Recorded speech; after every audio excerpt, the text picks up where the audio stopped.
HIT, חולון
Good morning, everyone. Please make your way inside.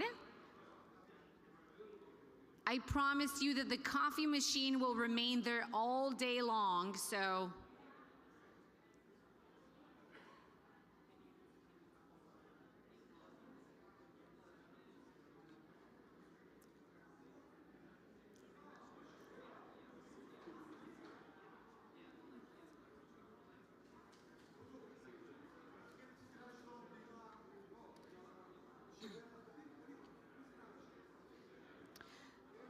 to all our guests gathering outside, please make your way inside as we wish to begin with the program.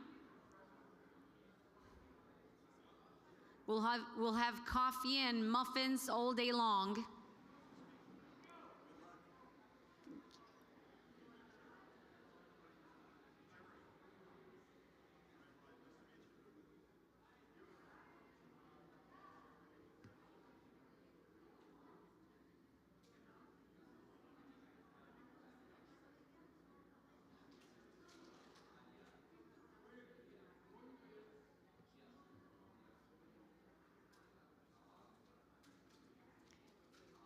Our dear guests, you're welcome to take a seat.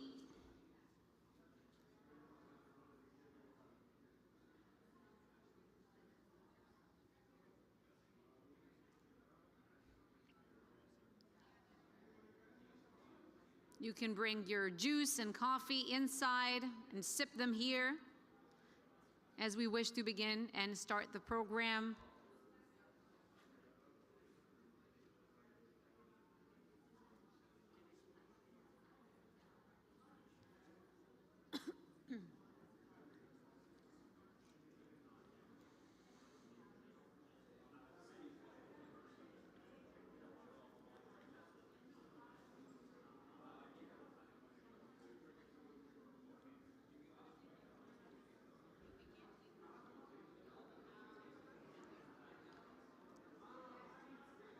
Thank you, everyone. Please make your ways to the seats.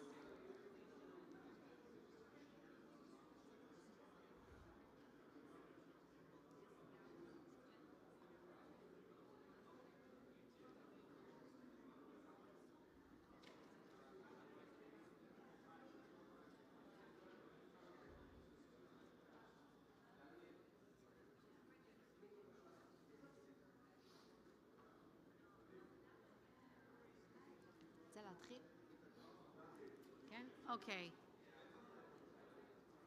All right, good morning, everyone. One more time, one more call for our guests who are outside gathering. We wish to begin with the program. Take a seat. And here we go.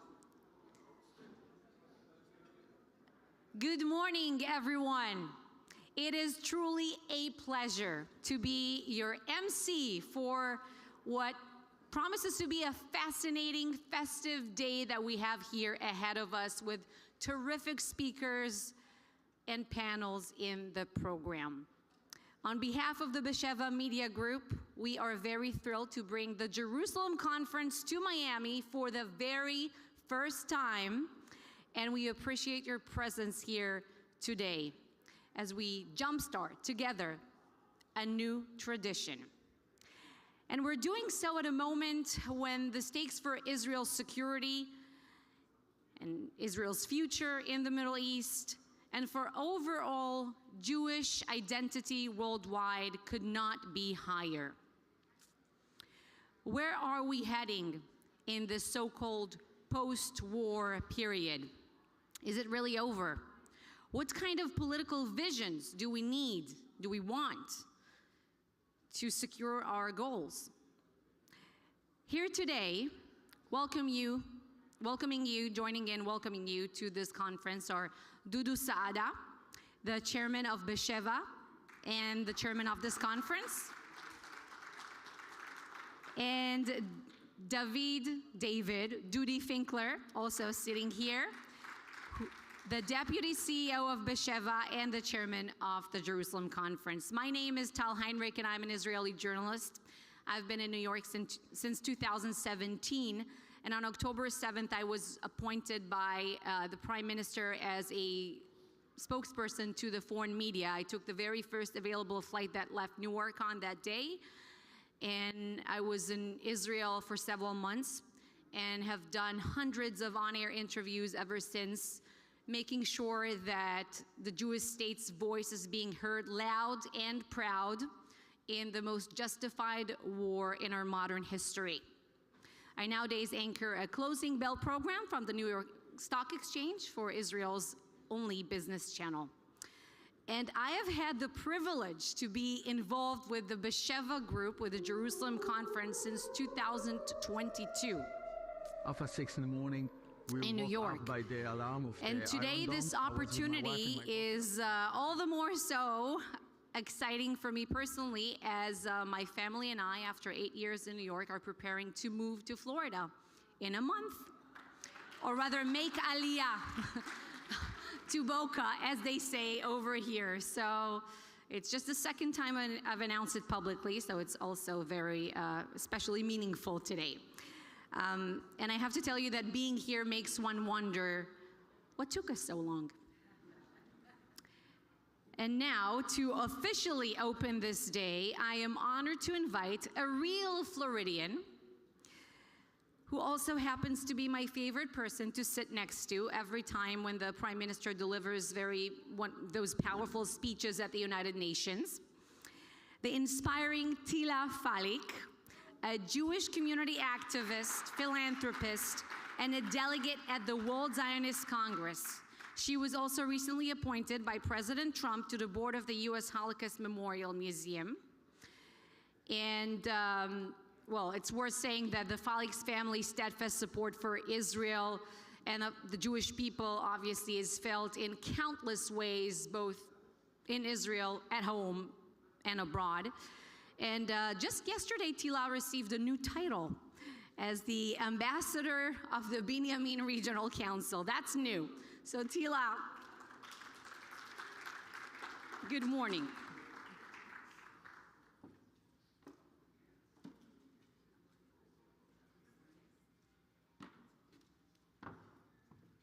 Good morning and welcome to the Besheva Conference at Beth Moshe.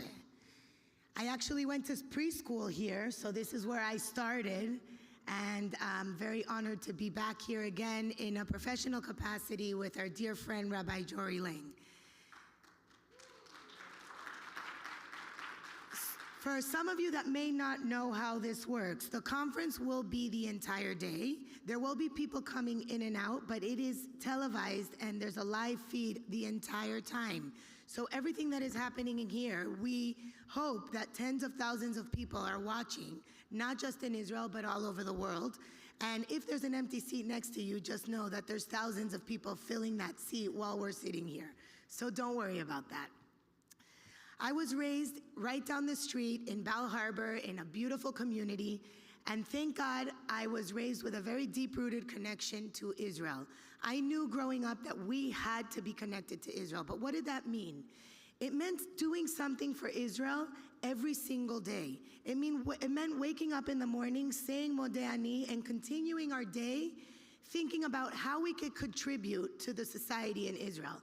As a young girl, it meant putting coins in a tzedakah box. And then as I grew up, I had a higher calling of getting involved in anything that I can do for our community. And here in South Florida, we're very lucky to be living in a community where people understand that that connection between Israel and the United States and the Jewish people of the United States, within the United States with our American friends, have a responsibility, not just a relationship that needs to be invested in every single day. We read about different brothers in the Torah, but I always remember the brothers, Issachar and Zevulun. They had an agreement that one would be working and the other one would be studying. And as Jews, we have that kind of a relationship and that kind of a responsibility being here in the United States with our brothers and sisters in Israel.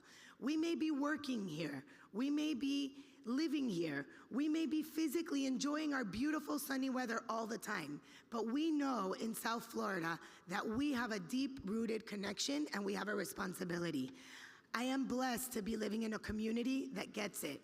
After October 7th, many people all of a sudden woke up and had a call to action.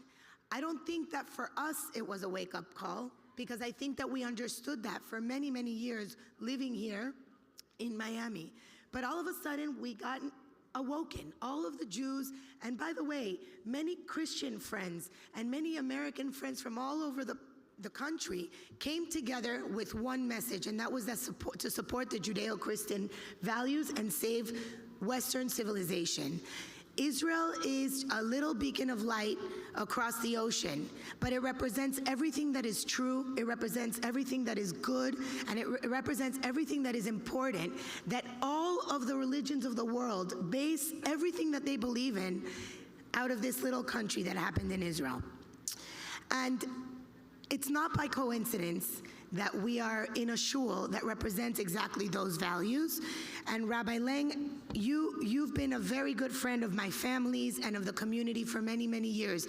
But anytime I come to you and ask for anything that has to do with Israel, it's no question. This is our home. This is a second little Beit HaMikdash outside of Israel, here in South Florida, that is always happy to host and to celebrate anything Jewish and anything that has to do with Israel. So thank you for representing those values in our community. I want to thank everybody for being here this morning. I know that a Monday morning is difficult, but we all understand that we have something very important to do. And that something very important means something different to every single one of us here.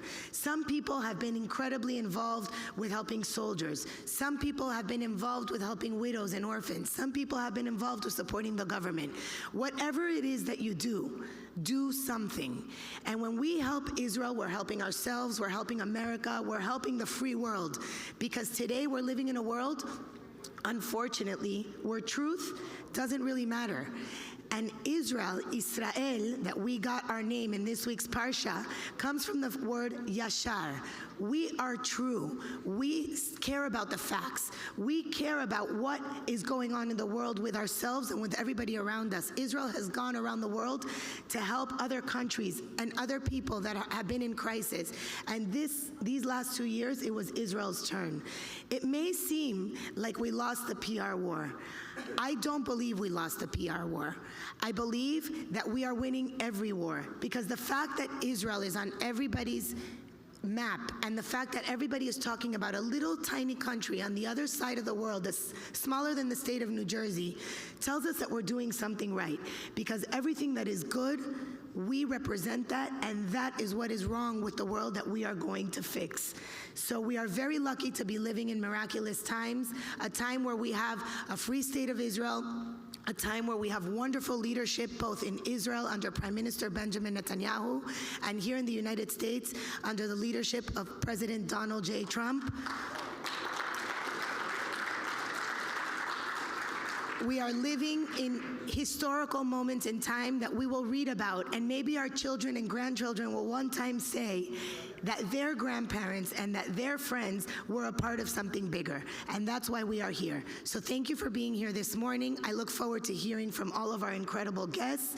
And please take this message and spread it all over the world, because everybody needs to hear what's happening in Israel and what's happening in South Florida to be able to emulate that and bring that truth and that goodness and that justice all over the world. Thank you.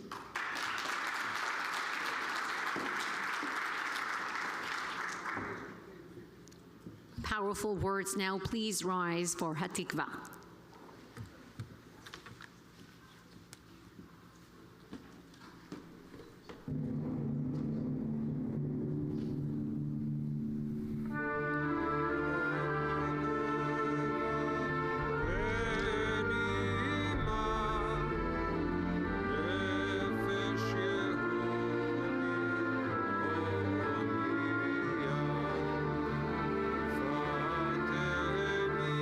Israel.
מי שברך אבותינו אברהם, יצחק ויעקב.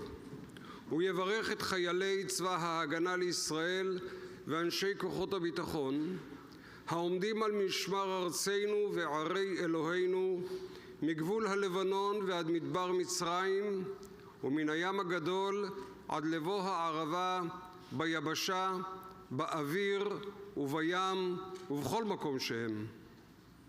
ייתן אדוני את אויבינו הקמים עלינו ניגפים לפניהם. הקדוש ברוך הוא ישמרם ויצילם מכל צרה וצוקה ומכל נגע ומחלה, וישלח ברכה והצלחה בכל מעשה ידיהם. ידבר שונאינו תחתיהם, ויעטרם בכתר ישועה ובעטרת ניצחון, ויקוים בהם הכתוב: כי אדוני אלוהיכם ההולך עמכם, להילחם לכם עם אויביכם, להושיע אתכם, ונאמר אמן.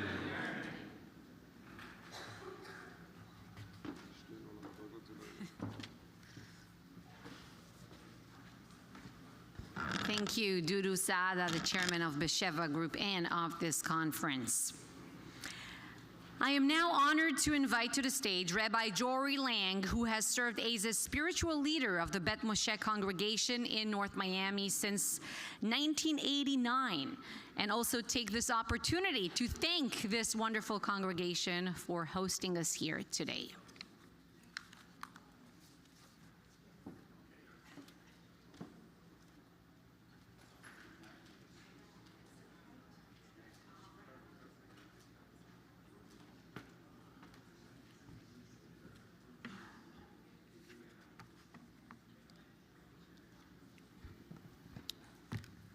You'll excuse that I'm going to read this. I have a tendency to go on tangents and say things that I shouldn't. So shalom and brochim abim. Welcome here to Beth Moshe. And I want to begin by thanking Tila for always making our synagogue part of the many things that she and her family do. Dear world, I understand that you're upset over us here in Israel. Indeed, it appears that you're quite upset, even angry, outraged indeed. Every few years you seem to become upset over us. Today it's the brutal response and the repression of the Palestinians. Yesterday it was Lebanon. Before that it was the bombing of the nuclear reactor in Baghdad and the Yom Kippur War campaign. It appears that Jews who triumph and who therefore live upset you, and you become very sad. Of course, dear world, long before there was an Israel, we, the Jewish people, upset you. We upset a German people who elected a Hitler, and we upset an Austrian people who cheered this entry into Vienna. We upset the whole slew of Slavic nations: Poles, Slovaks, Lithuanians, Ukrainians, Romanians, Hungarians, and others. And we go back a long time in the history of the world upsetting you. We upset the Cossacks, who massacred tens of thousands of us in 1648. We upset the Crusaders, who on their way to liberate the Holy Land were so upset with the Jews that they slaughtered untold numbers of us. We upset for centuries a Roman Catholic Church that did their best to define us as an irritant. So we have a history. So good morning. First, Israel is our home, period, end. Those who think otherwise are delusional. Jews who live in France, England, Ireland, etc., that's not their home. They're fooling themselves. In New York, the largest percentage of Jews in America, 17% of them voted for Mamdani, an anti-Israel, anti-Zionist, anti-Jewish individual. They have lost their way back. A question that I have: how can they observe Sukkot? this very important holiday of Sukkot. They can't use the palm because they have no spine. They can't use an etrog because they have no heart. They can't use the images that represent the mouth and the eyes because they only see evil and they only speak evil when it comes to us as Jews. Golda Meir said the following: no peace until the Arabs love their children more than they hate us. That will never happen. The true statement that there will be no peace until we love ourselves more than we try to please others. I also fear that that will never happen. And we need to stop caring about what the world thinks. We know what the world thinks, and it doesn't matter. We're not going to change them, so time has proven that. We must change ourselves. We must become stronger, unafraid, and individuals. We must learn how to defend ourselves, procure weapons, and be united, even when those who choose to take the other side. Why Israel? Again, because that's our home, period, end. My eldest son is leaving tomorrow to go back home to Israel. My middle son, who just got married, is going to be going to Israel for his honeymoon. Why? Where else can he go and feel safe and comfortable? Where else can he leave his home and then go home? I will be, God willing, leaving with him. I worked for Rabbi Meir Kahana Oliver Sholem. He contacted me many years ago to be, if you will, his bodyguard.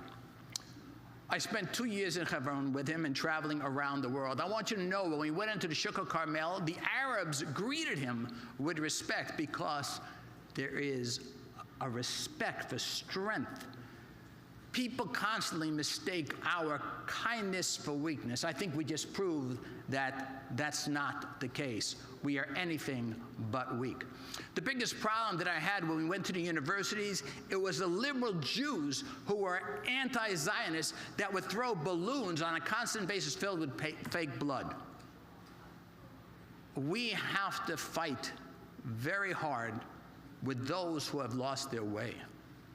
It is our job to teach people that Israel is our home, period, end. It must be the most important thing on your mind all the time, and there must be no fear. We say, Am Yisrael Chai. Why do we say it?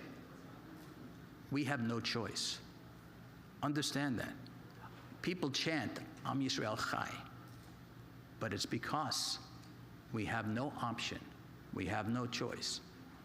Israel is how we survive. And so may all of you do everything within your power to support Israel. Don't go to a dinner. Spend the money. Send it to an organization. There are so many places in need in Israel. You could do without certain things, but they cannot. Also, go and learn how to protect yourself. Get a weapon. Learn how to use the weapon. Be strong. Show no fear, because the world respects strength and not fear. And for centuries, we bow down to people. Bowing down is over.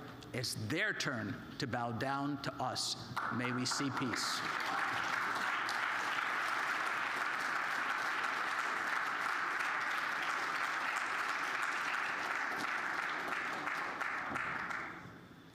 Thank you, Rabbi Lang, and thank your son as well. The state of Israel has many friends in Washington, D.C., and House Representative Randy Fine is one of the staunchest amongst them. He represents Florida's 6th district, a role in which he strives and fights to make Florida the safest state in America for Jewish families and people of faith. You might also know him by his nickname, the Jewish Hammer, for his work opposing terrorism and combating anti-Semitism. Representative Fine, thank you for being here this morning.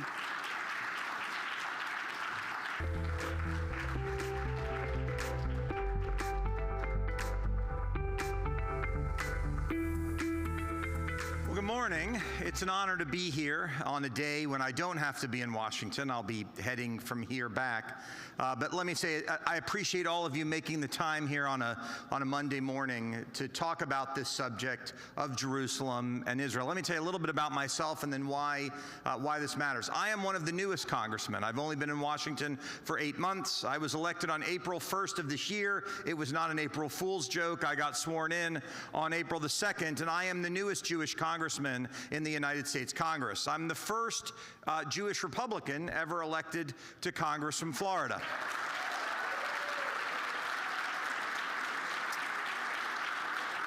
And prior to being elected, I spent 8.5 years in the Florida legislature, first elected in 2016, where I did make it one of my goals to make Florida the best place in the United States to be Jewish. Now, a lot of people claim credit for many of the things that I worked on, but I will tell you a few of them. There's a reason why every student in this state can get every dollar that they spend to go to any school that they would like, including a Jewish day school. It's because I made a decision when I chaired the education committee that we would have universal school choice in Florida. There's a reason that we have universal Holocaust education, real Holocaust education. It was because I saw that there was a problem. There's a reason we did not have encampments in Florida over the last 2 years, because in 2019 I passed and we signed in Israel the first bill in the history of Florida, signed outside of the state of Florida, that said anti-Semitism would be treated the same way on our college campuses as racism.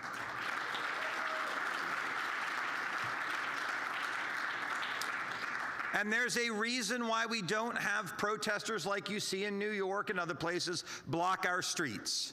Because when I was in the legislature, I passed the Thump Thump Act to say that if you block the streets in Florida for a political protest and you feel afraid, you can run them over. And as a result, they don't try that here. But about 1 year ago, shortly after he got elected, not only the best friend that Israel has ever had, but the best friend that American Jews have ever had. After Donald Trump was elected President of the United States for the second time, he asked me to run for Congress. It wasn't something I planned to do. It wasn't something I wanted to do. I had just won an election to the state Senate. But God puts us where he wants us to be. And for me, it was going and taking on that challenge of the fastest election in the history of Florida. From the day President Trump asked me to run until the day that I was elected was 20 weeks. And when I got to Congress, I said again, God has put me where he wants us to be. I have to fight the same fight in Washington that I fought back in Florida. A month after I got elected, my son said to me, I was on the education committee, and we were going to have a hearing on anti-Semitism, and my son said to me, Dad, I think you should wear a kippah today. You'll notice I'm wearing one now. And I said, we don't wear them except when we go to services. And he goes, Dad, I've got friends in college who would like to wear one and don't feel safe wearing theirs. You have this nickname of the Hebrew Hammer. You should go and show them why you got that nickname. So I did. I put on this kippah today. I put on that kippah that morning. I gave it pretty hard to those university presidents. The videos went viral, and at the end of the day, my son said, Dad, I think you should continue wearing a kippah until every Jew feels safe no matter where they are, whether it's in school, walking down the street, going to synagogue, whatever it is they choose to do, you should wear it as a sign of solidarity with our people. So I learned 3 days later when I was chairing the House of Representatives as the Speaker Pro Tem, a Jewish family came into the gallery and made a big deal about the fact that I was wearing a kippah. And I turned to staff and I said, has anybody ever worn one of these up here? And they said, no. Not only has no one ever worn one of these by being Speaker Pro Tem, you're the first congressman in the 249-year history of the United States to wear a yarmulke. So I have that distinction as well. And I wear it not for religious reasons. I wear it to send a message to those who would seek to do what so many have tried to do to us over the last 3,000 years, that we are not going away. We will not be afraid of who we are. We will not apologize for who we are, that we are those who bring light to the darkness, and we will not be afraid to lean in to that fight.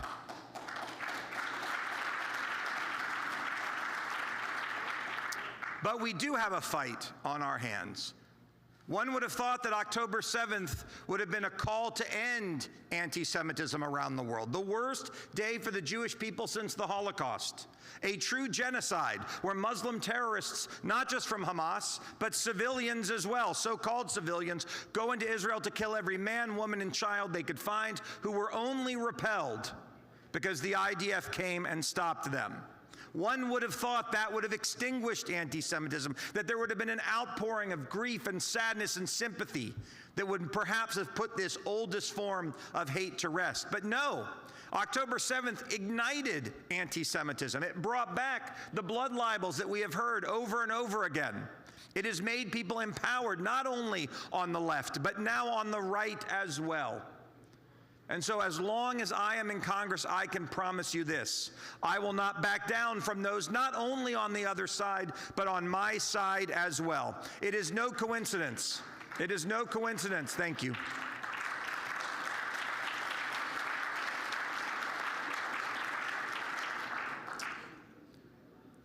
It matters because Israel fought a seven-front war against terror since October 7th. But here in the United States, we are fighting a multi-front war as well. And it is a war of civilization. It is a war for Western civilization, because the same people who would destroy the Jews in Israel would not stop at the Jews. They would stop at the destruction of everything that has always made America great. There is no country in the world whose values are as similar as our values in the United States. And there's a reason for that. It is because the United States was built on Judeo-Christian values. And the values that we see in Israel are the values here. And that fight is being communicated. I will tell you one story. I went to Israel in August with my freshman Republican colleagues. And we toured. I was one of two Jews. It was mostly a Christian audience. And so we went to many sites important to the Christian faith. I'd never been to any of them. Interesting to see. But on Shabbat, they went to Bethlehem. I didn't go. It was Shabbat. And when they came back from Bethlehem, you know what they told me about? It wasn't about going to the birthplace of Jesus. It was about how different those sites were treated on the Arab side than on the Jewish side. Why? Because our enemies are the same. And the United States and Israel have to stand together and have to fight to preserve Western civilization. It is a fight that I intend to lead for every day that I am up there. I can do it because I have the help of all of you. I promise you this: I do this for two reasons. Their names are Jacob and David. The rest of you get to come along for the ride. Those are the names of my sons. I'm not going to let them down, and I won't let you down as well. Thank you all very much for having me today.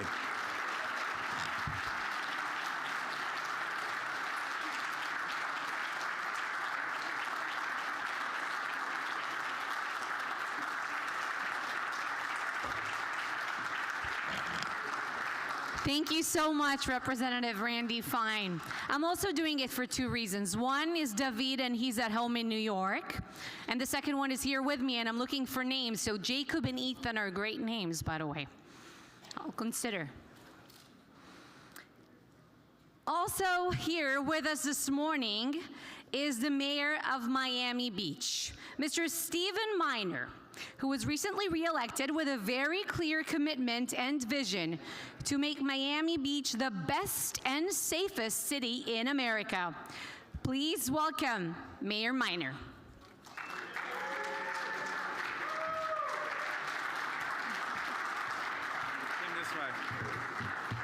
Good morning.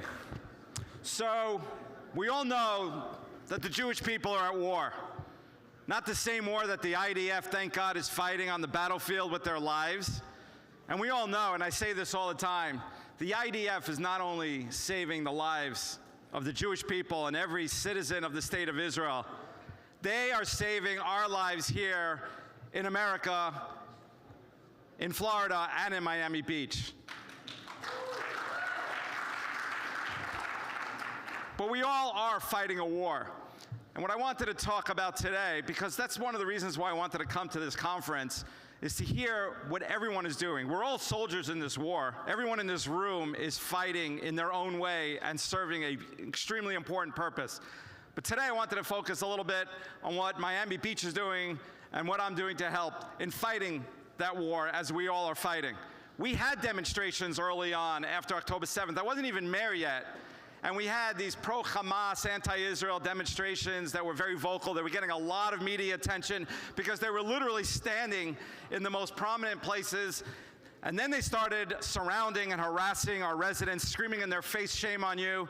And I put on legislation requiring the distance separation of a few hundred feet, barricades, and if they breach those barricades, they get arrested. Of course, I got vilified by the media and a whole host, but the point is, it works. We literally have not had a demonstration of significance since. They even sued us recently, and a court issued a decision. They wanted to be right in front of our convention center during Art Basel. We fought it. I was instrumental working with our legal department. We did not compromise. The judge wanted us to compromise. No compromise. And guess what? You didn't read about it because it got no news coverage because they couldn't do what they wanted. That's the battles we fight. We have to keep fighting those battles. So what else do they try to do? They come to our meetings because of what we're doing in support of Israel. We tripled our purchases of Israeli bonds. We have anti-BDS legislation. We send firefighters to Israel. And every time we take a step, and there's so many more, they come to our commission meetings. We have an open forum, and they can. And what do they say? They sort of throw in a cavalier manner, the word genocide. And every single time, I dispute their notion. I argue the facts. I say why what they're saying is a lie. And even some of my colleagues on the commission who are supportive of Israel, I get their votes when I need it. They say, "Mayor, why are you doing this? Why are you fighting them? Just let them say what they want." I said, because it's a lie. And if you don't counter the lie, people will believe it. And we will continue to counter those lies. I was recently in Israel 2 weeks ago, and American Jewish Congress hosted a phenomenal conference in Israel. It was 35 mayors across the globe, almost all non-Jewish mayors from Africa, from South America, from Europe. Just repeat something the mayor from Entebbe, Uganda. Think of the irony. The mayor of Entebbe, Uganda said publicly, it was recorded, he said it to me privately as well. He said, "I came here as a skeptic. I wanted to see for myself, but I leave here not as a supporter. I leave here as an ambassador for the state of Israel. I am going to hang the Israeli flag publicly in Entebbe because I see we've been lied to." And that's what you heard over and over from the conference representatives. I'll give one more example. There was a movie theater in Miami Beach, Cinema. You may have heard it, got a lot of press coverage. They showed the film No Other Land that won an Academy Award, a completely misleading, erroneous description of what happened. And I sent a letter to this publicly taxpayer-subsidized theater. This was not a private theater. This is a Miami Beach subsidized theater, and asked them not to show the film. The CEO originally agreed with me. The board overturned her. My concern, and I brought this to the forefront, my concern was not only that they showed that film, but they had refused to show any film that was fair and balanced for the state of Israel. Local elections are becoming increasingly more important. We've seen that in California, we've seen that in New York. Congress, obviously, and Representative Fine, we're very lucky to have Representative Fine in Congress. But local elections, as we all know, are taking increasingly prominent roles. We have to focus our attention on them. I see our community is starting to focus a lot more on them. And I just want to finish off on two thoughts. We're all focusing on what we can do to help Israel. After October 7th, I got a call from Michael Farkas. I now work with him. He said, we need to make sure, I know Israel is doing this as well. For example, in Israel, the Ministry of Agriculture changed its name not that long ago to add food security, because Israel needs to be independent in every level, and we need to support them. And I'm actually, in my private life as an attorney in the financial markets and securities, we're working on a private fund to help Israel and Israeli farmers and agriculture to make sure that Israel has the food that it needs. So when countries like Turkey ban exports to Israel, Israel will be self-sufficient. Final thought, what combines us, what unites us? What I was struck when I meet the hostages that were released recently, or when they were saved from IDF special forces in the most incredible, daring missions, the one thing I hear over and over from them, and even from the Nova Film Festival, if you see the documentary, We'll Dance Again, you see people running from Hamas, and they're saying, Shema Yisrael, Hashem Elokeinu, Hashem Echad. We are united as a people. We're united by Torah. We're united by God. We're united by faith and united by culture, and we will always stay united. Hashem should continue watching over us. Thank you.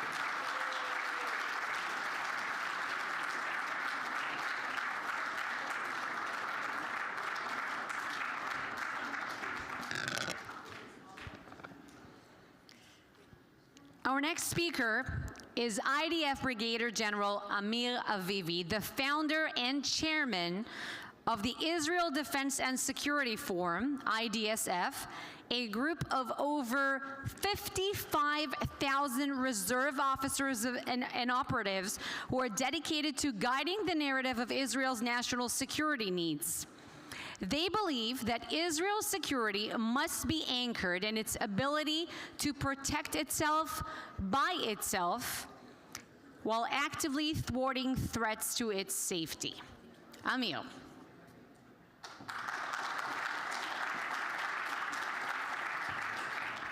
Thank you very much, Tal. I'm very happy to be here. You know, I founded IDSF. Can you put a slide, please?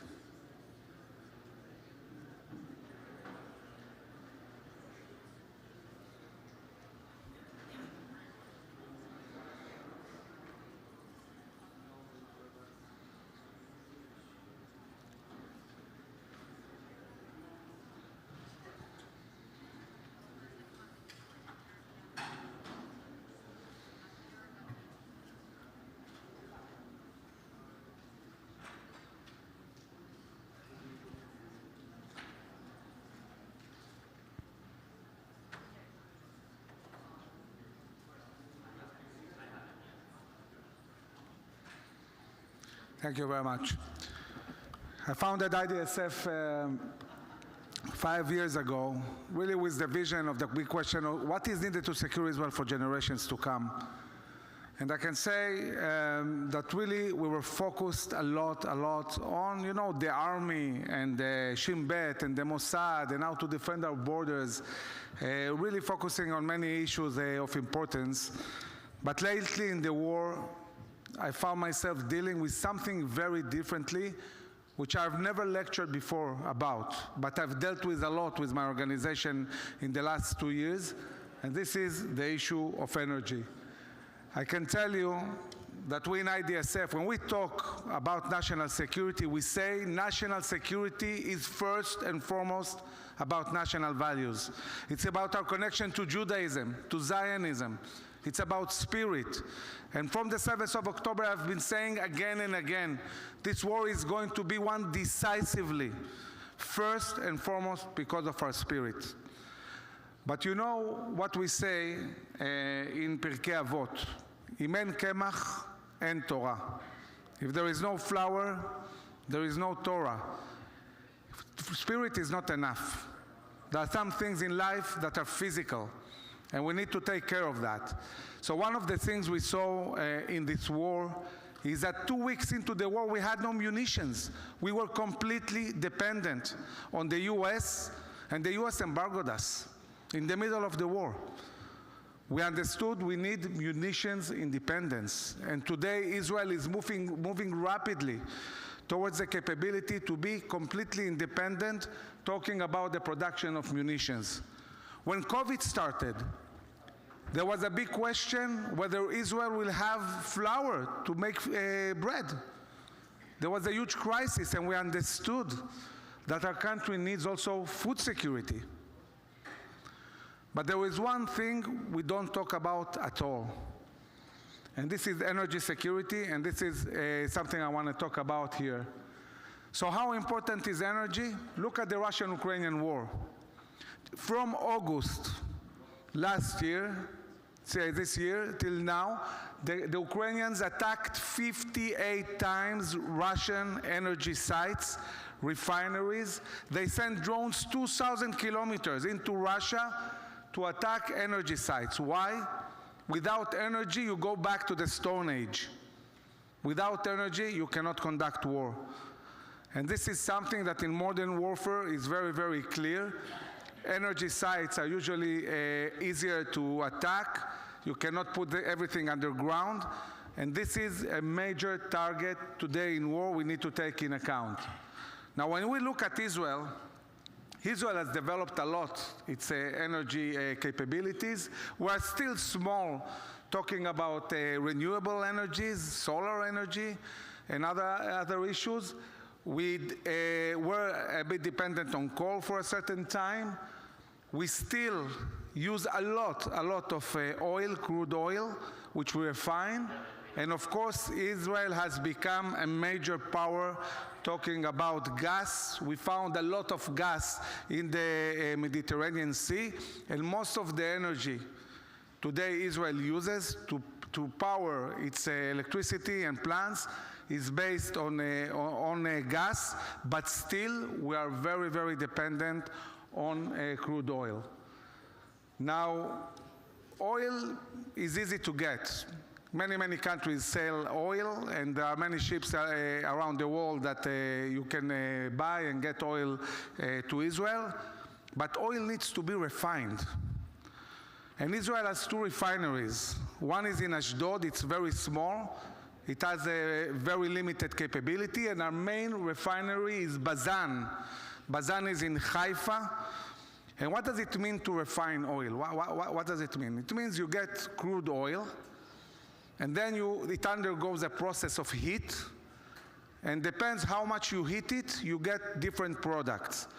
So it goes from products for the plastic industry. 80% almost of the plastic industry in Israel is dependent on products refined by Bazan. Mazout, which is basically paving the roads or even the air bases. Diesel for our tanks, diesel for electricity plants, jet fuel, and many other products that are being refined, and Israel is heavily dependent on its capability to refine the oil in order to get all these products to power the energy of Israel. On the 7th of October, we found ourselves surprised in a very big war, very complicated war, a multi-front war. And in this multi-front war, we found ourselves completely isolated. No ship arrived to Israel for almost a year. How do you sustain a country talking about energy when there are no ships coming? You cannot order anything. You know, we pay with dollars. With the aid we get from the US, we buy, among other things, not only munitions, we buy jet fuel. Not a single ship of jet fuel arrived to Israel in over a year. Imagine what would have happened if we didn't have the ability to refine our own fuel and use it for the Air Force. We wouldn't have an Air Force. This was the reality. So Bazan itself, as a organization, they have a fleet of ships, and the only ships that were bringing crude oil to Israel were off Bazan, and through that we had the ability also to refine these capabilities. And this is how it looked like. So I want to tell you a few dramatic stories that happened to us in the war, big dramas which you are not aware of at all, that happened in the war. The first drama was that the minute they started shooting rockets on us, we had to shut down our gas. Because if the rocket hits a gas area and it's working, we would lose all the ability to produce gas. So we had to shut down immediately all the production of gas to Israel. What does it mean? No electricity. Our plants are powered by electricity, by gas. So the minute we shut down the gas, immediately we needed 300,000 liters of diesel. This production was done within 2 days in the refinery of Bazan, and they pushed massive amount of diesel to the electrical plants of Israel to power electricity. Without this capability, within a week, Israel would have been darkened. and we wouldn't have any electricity at all. Can you imagine that? This is the 7th of October, which was prevented. But then it wasn't just about that, because the Air Force started massive strikes, and these airplanes, they need a lot of fuel. And this fuel was not coming from anywhere in the world. And it's not just a matter of technicality whether a ship is willing to come and bring these goods or not. When we are talking about boycotting Israel, they know we need this fuel for the airplanes. They can easily say, okay, we can send you a ship with gasoline for cars, but we're not going to send you jet fuel because you are using it for the Air Force to attack Gaza or Lebanon or Iran. So we need this. Not only that, I want to talk about drones. You know how massively we use drones. Drones has a unique kind of fuel that is needed. Nobody can provide us this fuel. We need to produce it ourselves. We need to refine it. And the same goes with the positions on the Hermon. You all know we have positions on the top of the Hermon, but you don't know that on the top of the Hermon, because it's very cold, it's a very unique kind of diesel you need to use that doesn't freeze. This is what we produce in the refinery. So what's happening around the world is that countries are closing their refineries. Australia closed 6 out of 8 refineries, and they found themselves in a huge crisis. We know what's happening in Europe. We see countries like Germany that said we want to move towards a cleaner energy, and they found themselves without energy. There is a huge crisis of energy in Europe, which also impacts prices, but it's not just about prices. It's about national security. And now Australia is trying to go back and try to rebuild their capabilities. And once you close a refinery, it's very hard to deal with this. Now you think it's me, General Avivi, that understands that? No, the Iranians understood that very well. They shot the refinery. When we fought Iran, they shot massive amount of missiles on Bazan refineries. This is the hits, you see, the way they hit the refinery, and they managed to take down production for a few weeks dramatically, but this happened only a year and a half into the war. Until then, we did many things that enabled Israel to sustain this war for a long time. And now we're thinking, okay, how are we going to deal with this in the future and really make sure that our refineries are being guarded much better. So we need energy, but energy is not just about the war. This is also about peace. Because when we look at the vision of the Middle East, Israel is light to the nations, but also this idea of energy connects the region.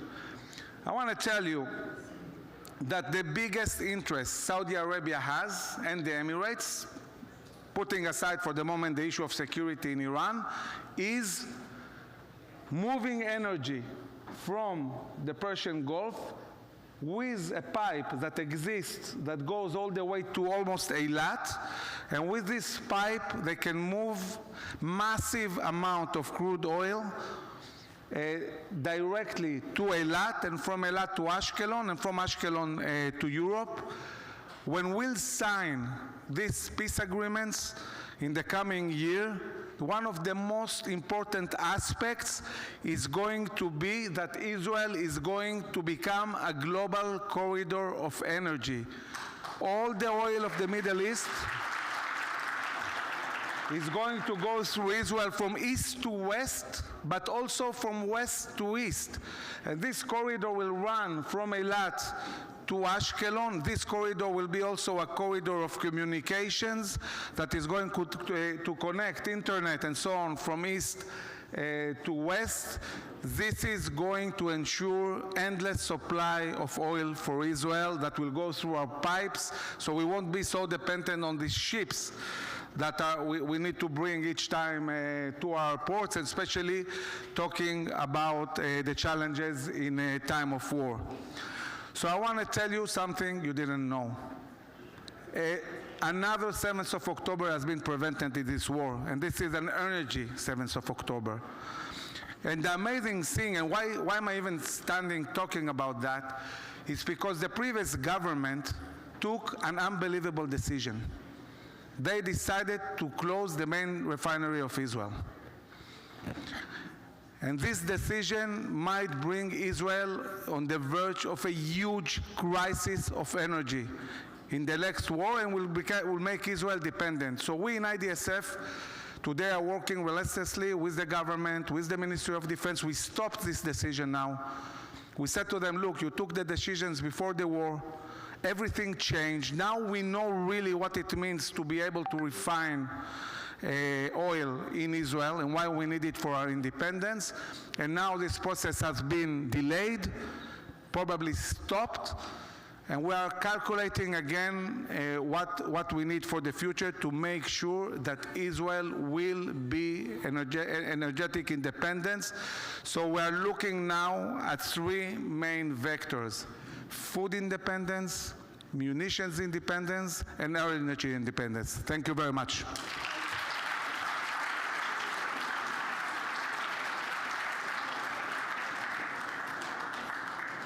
Thank you, Amir. And to talk about the human pipeline behind this wonderful vision that you have here, I would like to invite our next guest, Professor Edward Yakubov, the president of HIT, Holon Institute of Technology,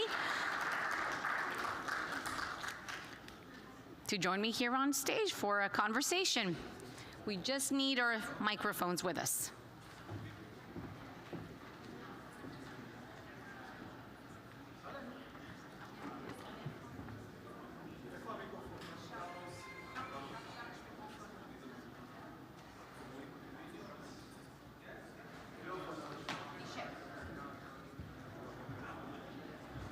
Hola, hola. Hello, okay. Hello. All right. Hola. Great to have you here, Professor Yakubov. To start, tell us a bit about the core academic strengths of the Holon Institute of Technology and share your vision of where the Institute is heading. How will it evolve in the next few years? Okay, thank you.